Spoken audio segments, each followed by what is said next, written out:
Raqi's Secret Files. Secret Files.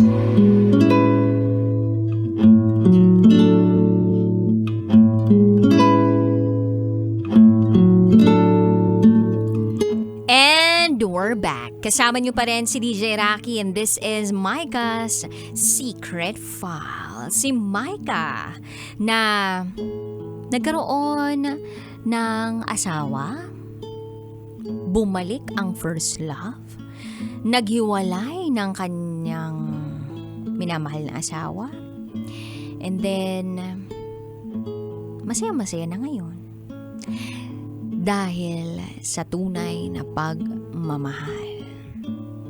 So pakinggan na po natin yung kabisyo nating nag-share ng kanilang mga thoughts, comments, suggestions, and violent reactions. Ito pong sabi ni Red. Hi DJ Raqi, na-miss ko mag-comment sa programa mo. Para kay Micah, I'm so sorry for the loss of your baby. I'm also sorry for what happened to you and Dan. Walang kahit sinong babae ang deserve na lokohin ng asawa niya. Tama lang na hiniwalayan mo siya. As for you and Andrew, masaya ako natagpuan mo ang pagmamahal na ikaw ang pinipili kahit ano pang mangyari. Yung pagmamahal na hindi magbabalat kayo.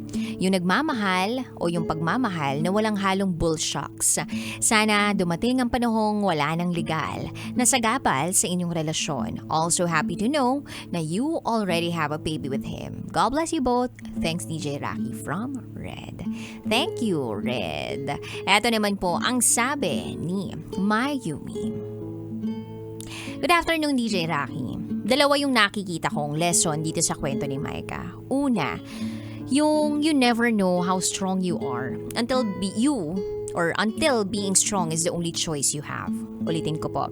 Una, yung you never know how strong you are until being strong is the only choice you have. Yung pangalawang lesson ay sometimes we put up walls not to keep others out, but to see who cares enough to break them down just to be with you. May pangatlo pala, God provides. So happy for you, Micah. It is true that God provides talaga. Love that. Ito naman ang sabi ni Jill GM Churchmain. Sabi nga sa kanta, maybe now they can be more than just friends. She's back in his life and it feels so right. Maybe this time love won't end. You deserve to love and to be loved. Pero sana maayos ang annulment nyo since may grounds naman yung ex-husband mo. Shoutout sa pinakamabait na city link na si Robbie John Loro and whole Loro family of General Santos City from Jill GM Churchmain. Thank you. Hi kay Gavalieta. Hello din po kay Aris Jordan Santos. Lisensya na ba manloko ng asawa pag hindi kayo magkaanak? Saan ka kumukuha ng kakapalan ng mukha para manloko ng taong walang ginawa kung hindi mahalin ka? Tandaan mo, hindi ka magiging sapat sa taong hindi marunong makontento. Pag bumalik si X, isa lang masasabi ko dyan, edi welcome back. Buti na lang happy ending ang kwento. Eto naman ang sabi ni Danilo R. De La Cruz. Loss of a child is an unimaginable tragedy. There is no other way to put it. It is both mentally and physically exhausting, and it feels like your entire world falls apart. But let us say that you are going to get through it. The first step in healing a broken heart is to let yourself feel sad. Then allow yourself to feel everything. Do not bow your head in sadness. Instead, keep your head up high and gaze into heaven, for that is where your broken heart has been sent to heal. Let go of the past and create space for new beginnings. Meaningful Monday. DJ Raqi, more power to Secret File. Lots of love.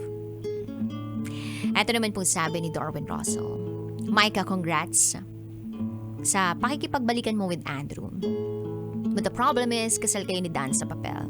Take note, walang divorce dito sa Pinas. Sa Japan meron. Kaya it's impossible na naghiwalay kayo totally dahil expect na may magrereklamo sa ginawa ninyo.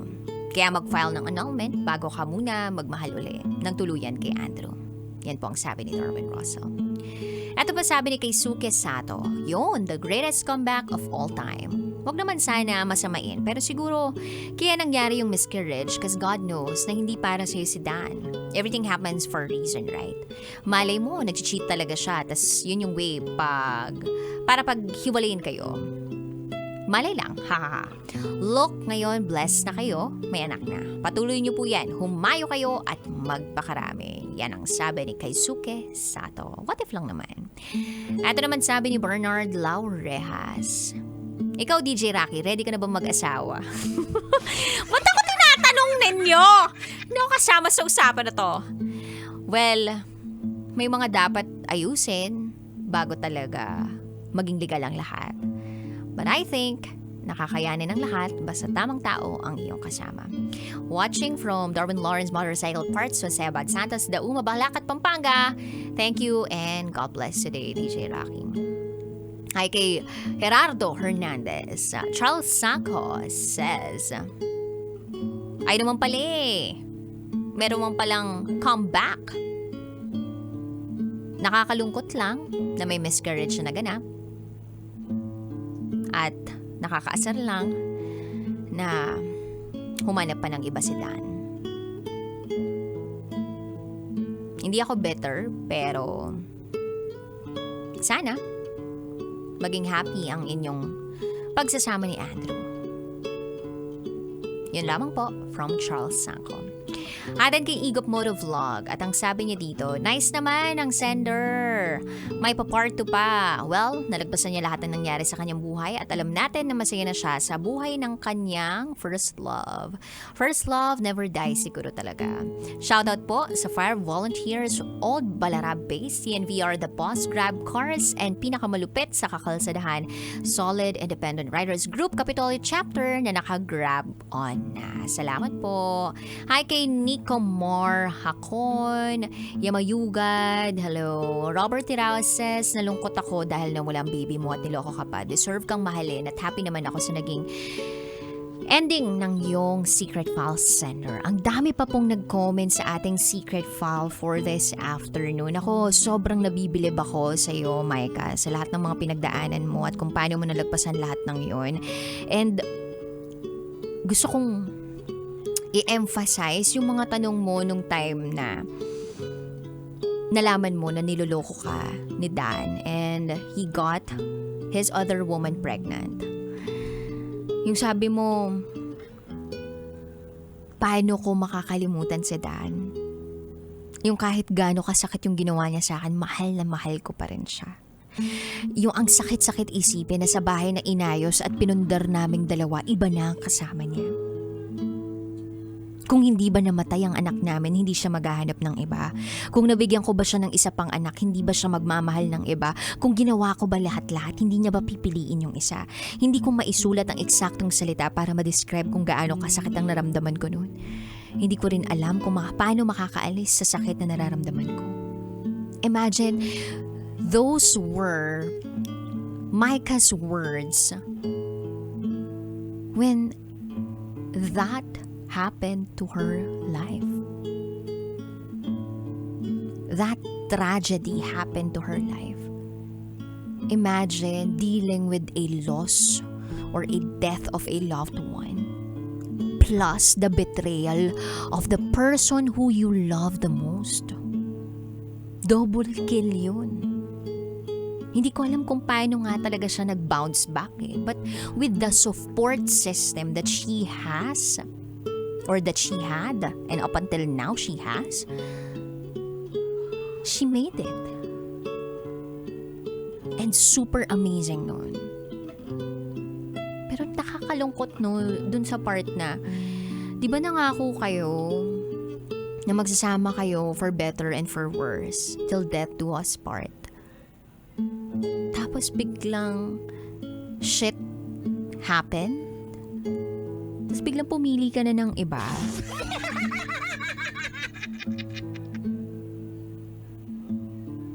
Ang marriage supposed to be sacred yan.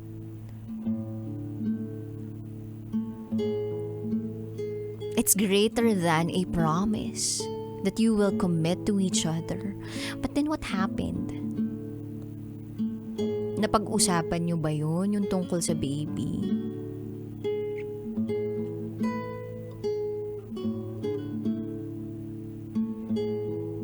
tinulungan ka ba niya?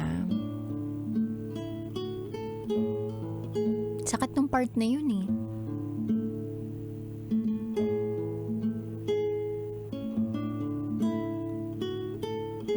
Kaya nga naisip ko parang dapat nakalatag lahat eh. Or siguro dapat may expiration na lang yung marriage contract. Kunwari kapag, every year yung renewal.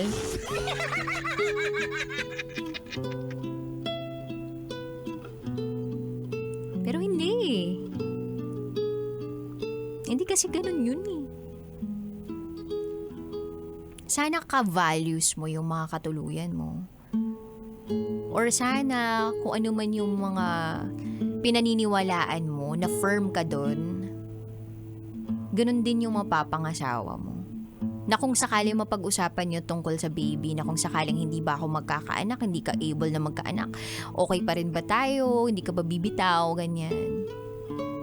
Pangangatawanan niya yun. Or kung una pa lang hindi kayo agree with doon, hindi na kayo magpakasal. Yung ganun ba? To save yourself from a major heartbreak. Pero parang wala naman kasi talagang nasispare sa isang heartbreak. Parang katumbas na talaga ng kasiyahan ang maranasan mo yung sakit. So, buti na lang, secret file sender, you moved forward. Hindi ka tumigil. Hindi ka tumigil sa buhay. Kasi kahit hindi mo alam kung kailan ka gagaling, kung kailan maghihilom yung sugat, kung kailan ka babangon ng umaga na hindi mo na nararamdaman yung sakit, yung hindi mo na naaalala yung pait. Ang mahalaga, bumabangon ka, naglalakad ka, may ginagawa kang paraan. Humihinga ka. Kasi may iba dyan, buhay pa, pero kung mabuhay, parang patay na. Parang breathing na lang, not living. So it's so important to live.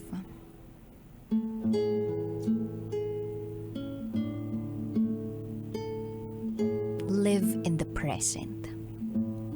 At kaya nga ito tinawag na present because it's a gift.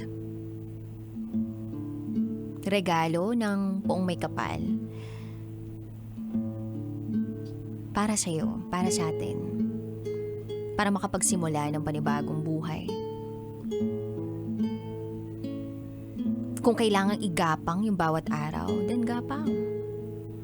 Kung hindi pa makabangon, gapang mo lang. It's like you're a baby trying to walk, learning to walk. And before you can walk, gagapang ka muna, kukrol ka muna. Hanggang sa nakagapang ka, papunta kay Andrew, tapos ginapang ka na. Charot! May darot! Diba? So, ayan na. Natagpuan nyo na ang pagmamahal sa piling ng isa't isa. Definitely, love moves in mysterious ways. Maybe Andrew is really meant for you. Maaaring sa mata ng mga ibang tao ay hindi ito legal o marami pa rin silang hanash. Pero, bakit? Bakit ka makikinig sa sasabihin ng iba kung wala ka namang natatapakang ibang tao? If you are just loving, then what is wrong with that? Sa mga kabisyo po natin out there na gusto mag-share ng kanilang secrets, share it to me, raqitera@gmail.com. Maraming salamat po sa inyong pakikinig. At sa mga kabisyo natin na mahilig po sa fiesta, lalong-lalo na sa mga kainan. Alam nyo na, Aliwan Fiesta na this June 27, 28, and 29.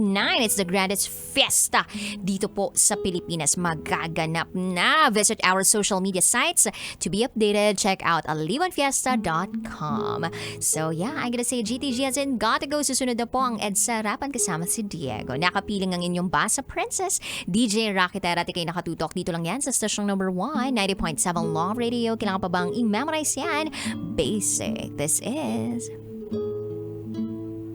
Micah's Secret File. Kailangan pa bang i-memorize yan? Love Radio. Basic!